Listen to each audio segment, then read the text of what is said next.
Welcome back, everyone. I'm Arthur, and I'm here with my wonderful wife, Eleanor. Hello, everyone. It's lovely to be with you. Eleanor, I was thinking this morning, do you remember what this house used to sound like on a Saturday morning? Even what it smelled like? A mix of burnt toast, Sarah's perfume, and whatever sports drink Mark had spilled in the hallway. I don't have to remember. I can still picture the mess. The mountain of shoes by the front door, the school backpacks that looked like they'd exploded in the entryway, the trail of wet towels from the bathroom. Now, everything is neat. It's the neatness that gets me sometimes. It feels unnatural, like a hotel room. But yes, the sounds. Two teenagers arguing over the last of the milk, the TV blasting some cartoon, and the dog barking every time the doorbell rang for one of their friends. And don't forget the sound of the microwave door slamming shut every 5 minutes, or the thumping bass of whatever music Mark was listening to coming from his room, a sound that seemed to shake the very foundation of the house. I remember thinking, one day I will miss this. And I thought I was crazy at the time. It was chaos, beautiful chaos, a symphony of life happening all at once.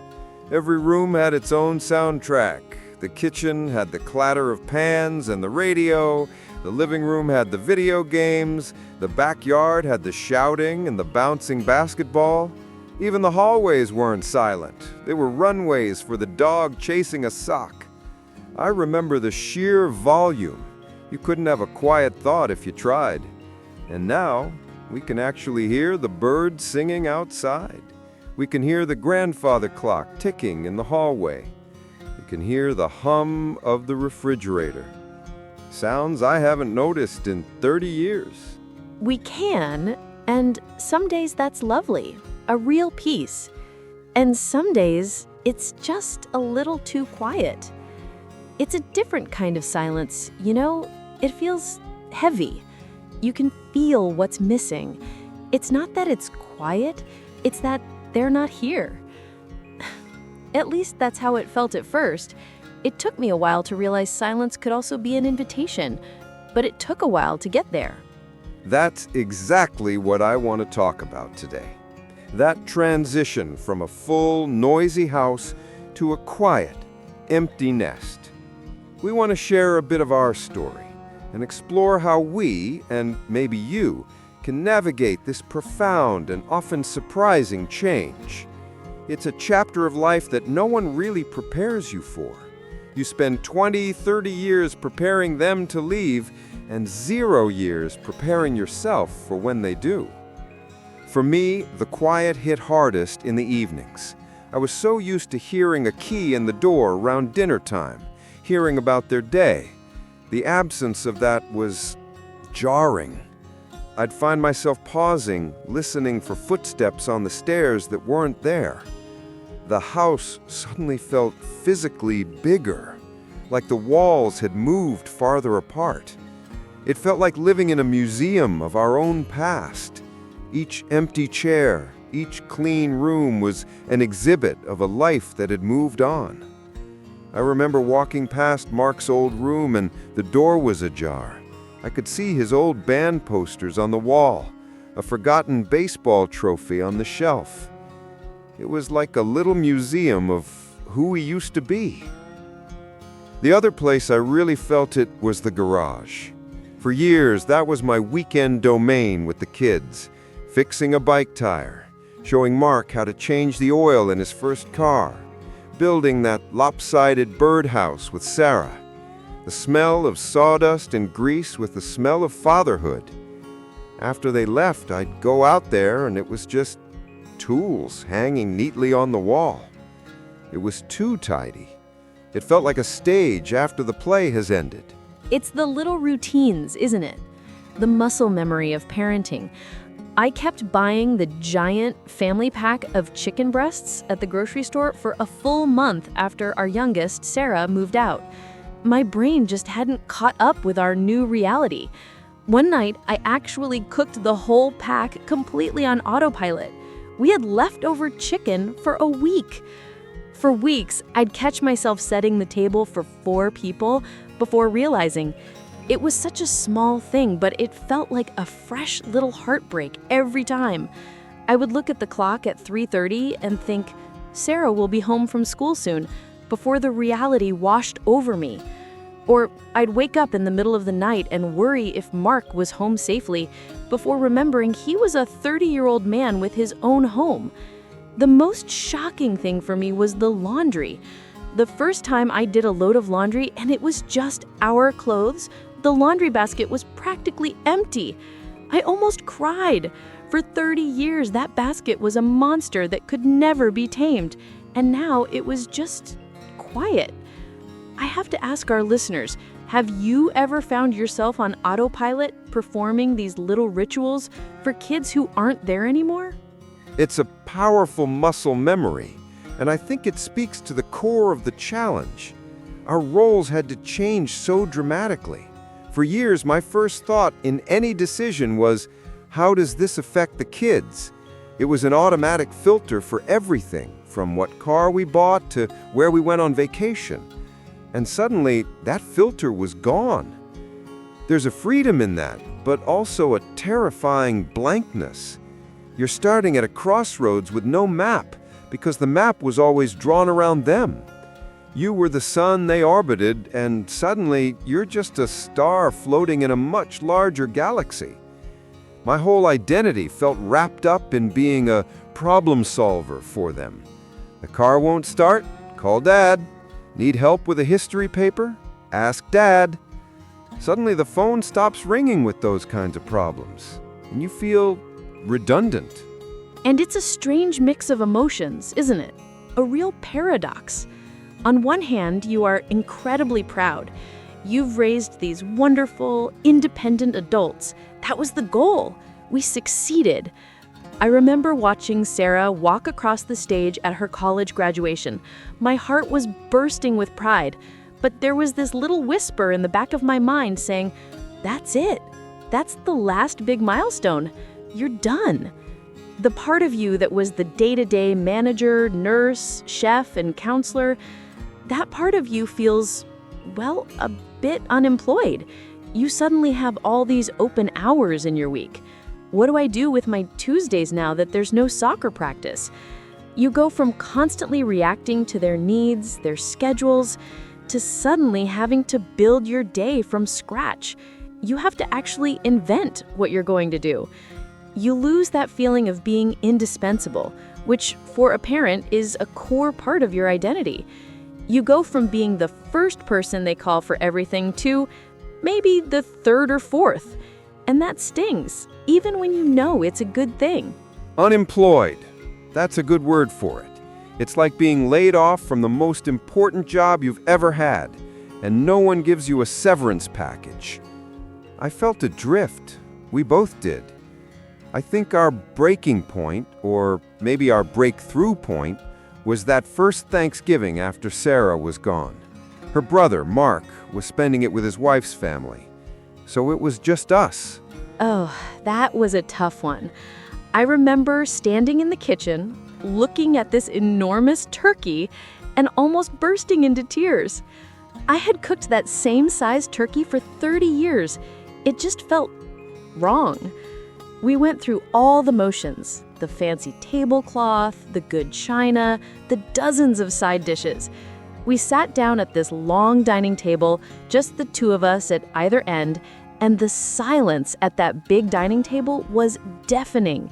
It wasn't peaceful, it was empty. The food didn't even taste the same without the chatter and laughter. All I could think about was the Thanksgiving when Mark was 7 and tried to carve the turkey himself and sent a slice of turkey flying across the room. It was. The clinking of our forks on the plates seemed to echo. And I looked at you and I could see you were just holding it together. And I said something like, "We can't do this." And you thought I meant we couldn't get through the day. I did. My heart sunk. But what you really meant was, we can't do things the old way anymore. We can't pretend we're a family of 4 when we're a family of 2. You said, let's pack this all up, put it in the fridge, and go to that little Italian place we love. And the relief I felt was immense. It was like you gave me permission to stop pretending, to stop trying to recreate a memory and start making a new one. It was a moment of liberation. We had to give ourselves permission to create new traditions, ones that fit our new life. That was the turning point. We realized we couldn't just wait for the quiet to be filled. We had to be the ones to fill it, but with a different kind of music. And that's how we kind of stumbled into this idea. Remember that article I was reading? From Japan, they have a word for it. Ikigai. Right, ikigai, a reason for being or something like that. I love that idea. Here in the States, we think of our purpose as this one huge thing, your career mostly. And when that's over and the kids are gone, it feels like, well, what's the point? Exactly. But this ikigai, it's not about one big thing. It's smaller. It's woven into your day. It could be your garden, or getting really good at calligraphy, or just being the person who organizes the neighborhood potluck. It's about finding satisfaction in the little things, not just some grand achievement. Which feels so different from how we approach it. Here, retirement can feel like you've been put on a shelf. The story's over. But there, it feels like it's just a new chapter with new things to focus on. Not one new mountain to climb, but, well, a whole garden to tend to. It makes me think of other places too, like Italy. I can't imagine an Italian grandmother worrying about an empty nest. Her nest just gets fuller. The kids might move out, but they're probably just down the street, and she's right in the middle of her grandkids' lives every single day. You're right, she's probably thinking, an empty nest? I wish. Of course, we're looking at this from an American perspective, and every culture is far more complex. But the underlying value of that deep, constant family connection is what I find so beautiful. Or look at Mexico, where the abuelos, the grandparents, are the heart of the family. Their house is command central. They're the keepers of the stories. It's not an ending, it's a promotion. Their role becomes even more important. And I think that's the key. We have this idea of independence in America, which is great, but it means we have to work harder to find that connection later in life.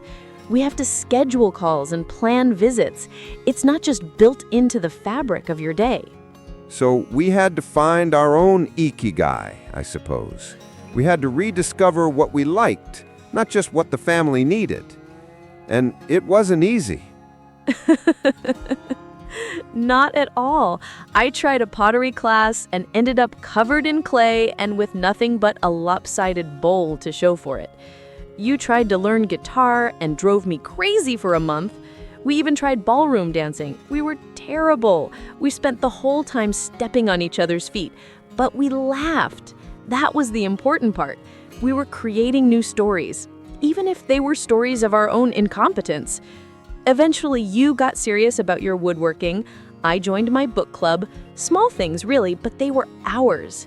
And that workshop, it just gives me something real and solid to focus on, instead of feeling so adrift. I'm still solving problems, just with wood and nails instead of homework and heartbreaks. It's like I'm still providing for them, just in a different way. I recently made a bookshelf for Sarah's new apartment. The act of creating something for her, even though she's not here, felt like a new way to be her father. And my ikigai isn't one thing, it's my book club, the joy of discussing a story with friends. It's the new bread recipe I'm trying to master, the smell of it baking, sharing it. It's our evening walks. It's a collection of small joys. I think the key for me was shifting my focus from being needed to finding joy in my own day and to share that joy when I can. So let's turn this to our listeners. Arthur and I have shared a bit about the challenges and the breakthroughs we faced. How has this transition been for you? We have a couple of questions we'd love for you to think about. First, what is a tradition, that ghost of a routine from your old life, that was the hardest to let go of? And how did you finally create a new tradition to take its place? And second, thinking about that lovely Japanese idea of ikigai, what are the small joys that make up your reason for being these days? It doesn't have to be grand.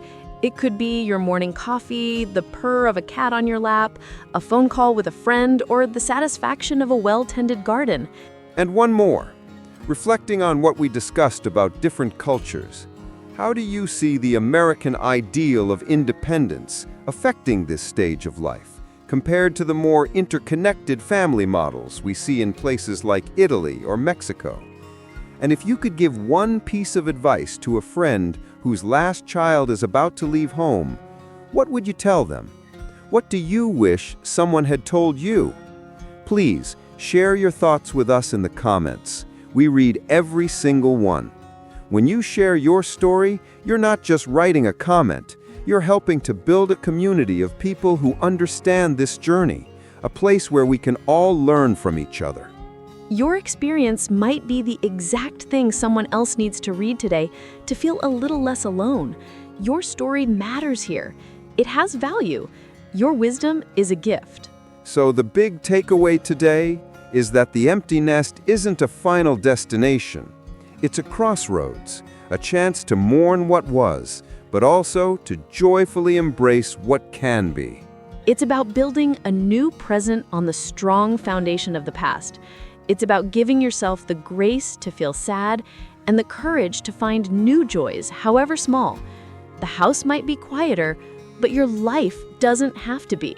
But you know, Eleanor, as we talk about filling that quiet with new hobbies and traditions, it feels like we're uncovering an even deeper question. Once you've filled the time, you're still left with yourself. And the question that starts to echo isn't just, what do I do now? But who am I now? That's the real heart of it, isn't it? Who is Eleanor if she's not the teacher or the mom? Who is Arthur if he's not the broadcaster or dad? For so long, our identities have been like coats we wear, given to us by our jobs and our family. When you take those coats off, what are you left with? It's a challenge that can be both frightening and incredibly liberating. And that is exactly where we want to take our conversation next time. We're going to explore that profound psychological journey of rediscovering your sense of self. So, if you've ever looked in the mirror and asked, who am I really? We hope you'll join us for our next episode, Who Am I If Not a Parent? Please share this episode if it resonated with you, and be sure to subscribe so you don't miss our next very important conversation. Until then, take good care of that person in the mirror. Until next time, be well.